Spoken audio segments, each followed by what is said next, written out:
Hi friends, welcome to our channel. இன்றைக்கி சப்பாத்திக்கு சூப்பரான ஒரு சைடிஷ் ப்ரிப்பேர் பண்ணியிருக்கேன். அதை எங்கள் ஹஸ்பண்ட் டேஸ்ட் பண்ணி பார்த்துட்டு சூப்பராக இருக்குது அப்படின்னாரு.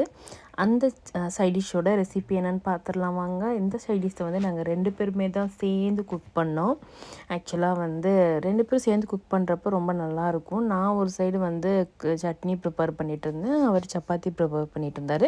வாங்க சப்பாத்தியும் சட்னியும் எப்படி ப்ரிப்பேர் பண்ணுறதுன்னு பார்க்கலாம். ஃபஸ்ட்டு நம்ம ஒரு டொமேட்டோ, உங்களுக்கு தேவையான அளவு 4 டொமேட்டோ எடுத்துகிட்டு ஒரு 10 கார்லிக் ஆட் பண்ணிடணும்.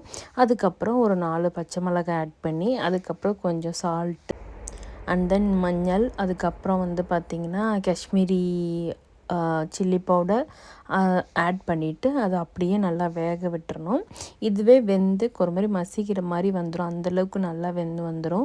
வெந்ததுக்கப்புறம் நல்லா மூடி வச்சு இன்னும் வேக வைக்கணும். நீங்கள் பார்த்தீங்கன்னா நான் பாருங்கள் அந்த கரண்டிலே நல்லா மசிச்சிட்டேன். அது நல்லா மிளகா, கார்லிக்கு, தக்காளி எல்லாமே ஒன்றா மிக்ஸ் ஆகிடும். அப்படியே நீங்கள் சிம்மில் வச்சுட்டு மசிச்சுட்டே இருந்தீங்கன்னா இந்த மாதிரி எண்ணெய் பிரிஞ்சு வரும்.